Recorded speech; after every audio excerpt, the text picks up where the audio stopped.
Due to mature subject matter, viewer discretion is advised. MSNBC takes you behind the walls of America's most notorious prisons into a world of chaos and danger. Now, the scenes you've never seen. Lockup Raw.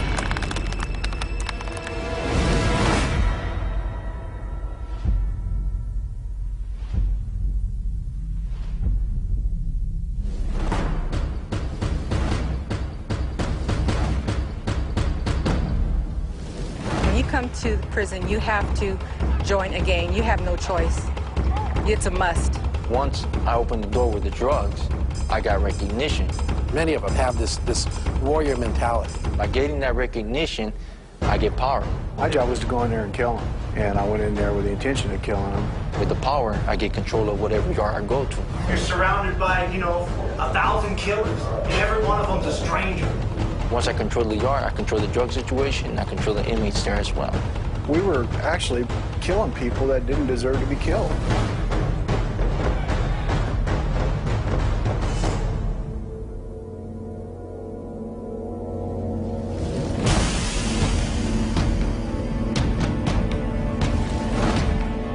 This is California's San Quentin State Prison, one of the first prisons ever profiled on Lockup. For a photographer, San Quentin was a really interesting place to shoot because it's, it's the old style tiers and the big exercise yard, and there's a lot of, corners and shadows and things to attract your lens. So it was, just as a photographer, it was really an interesting place to shoot. It can be a very dangerous place. It's got an incredibly dangerous or infamous history as a dangerous place. On our first day of shooting here, we got a stark introduction to the constant security threats posed by gang warfare. We're basically getting ready to feed the level 4s, which are the maximum security inmates. Tonight we're expecting some type of problems, possibly, so we have extra coverage tonight to provide security. Let's go, hot! The correctional staff received a tip that a gang-related attack might occur at dinner. Hispanic inmates, the gang members specifically, are doing what is called cleaning house.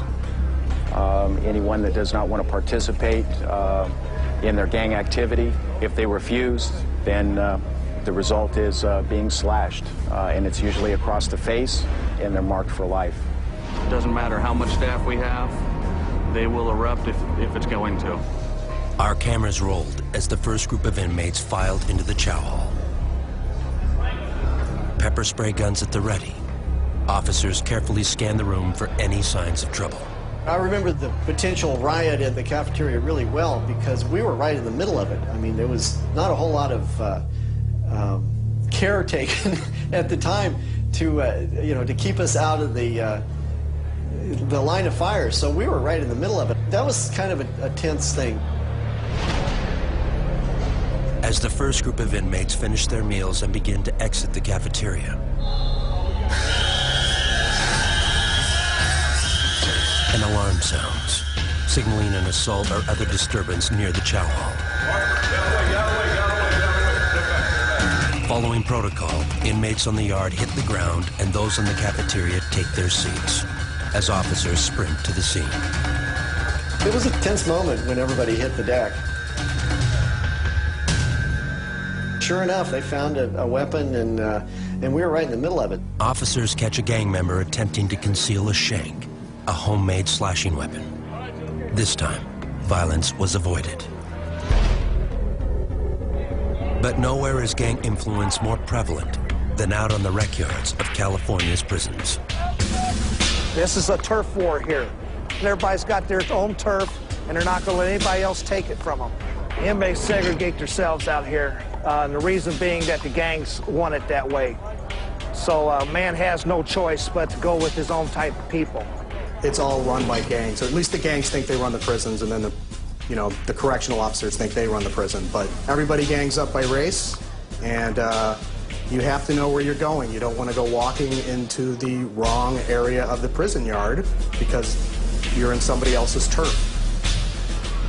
While inmates can segregate themselves in prison, It's not always that way in county jail.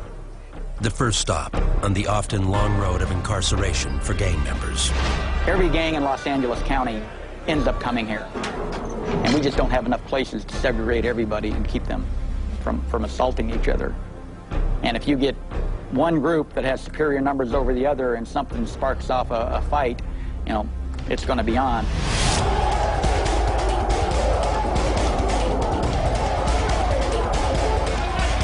Officials at the Los Angeles County Jail told us racially segregated gangs are responsible for most of the violence, including riots. Like this one, captured on surveillance tape.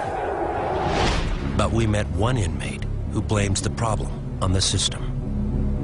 I never wanted to get involved in racial problems. When I went to prison, I didn't hate blacks, I didn't hate Mexicans, I didn't hate Indians, I didn't hate anybody like that. But when you go to these prisons, and by the time you do 10 years like me, if you're even halfway sane, it's a miracle. Vangelis Garofalo was awaiting trial for the attempted murder of 5 police officers, while on parole for an earlier conviction of voluntary manslaughter. The day that I met Vangelis Garofalo, it was like meeting Hannibal Lecter. He was shackled, and I saw his feet first, and I kind of looked up, and I saw all the tattoos, and you know, this guy was huge. He's probably about 6'3", probably about 235. I mean, he was built like an NFL linebacker, and he was looked like a stone-cold killer. What was even more fascinating is what came out of his mouth. The California Department of Corrections is solely responsible for the madness that goes on in this prison system, and I'll tell you why. Because when a big white boy like me goes to prison, he is expected to do his part for the white cause, and it's the same for the blacks, the Mexicans, the Indians, the Orientals, Asians, everybody else. They're expected to go to prison and do their part. Why? Because the inmates who run the prisons are the inmates who are doing life, and life without the possibility of parole. And they don't give a damn about my parole date or anybody else's. And these guys who are doing life and life without, they're hopeless. They're so full of hate just because of the sentences they have that they don't care what kind of chaos they cause in there.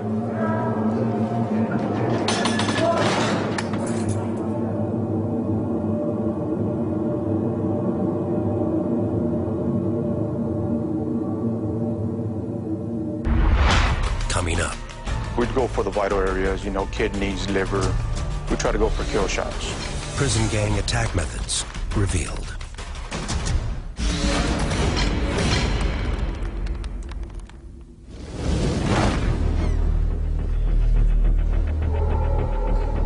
Pelican Bay State Prison sits in near pristine wilderness on the coastline of Northern California. We're located just miles from the Oregon border, just in from the coast, so we're fairly remote. I mean, we're not surrounded by nothing. It's no accident. The Pelican Bay is isolated, hundreds of miles from the state's major cities. We fight an unending battle to keep the communication from our security housing unit inmates, particularly our gangsters, from getting back out to the street. And out of our 1,100 inmates, over 800 have been validated as gang members or associates. Pelican Bay is the toughest prison in the California state system. It's where the worst of the worst go to.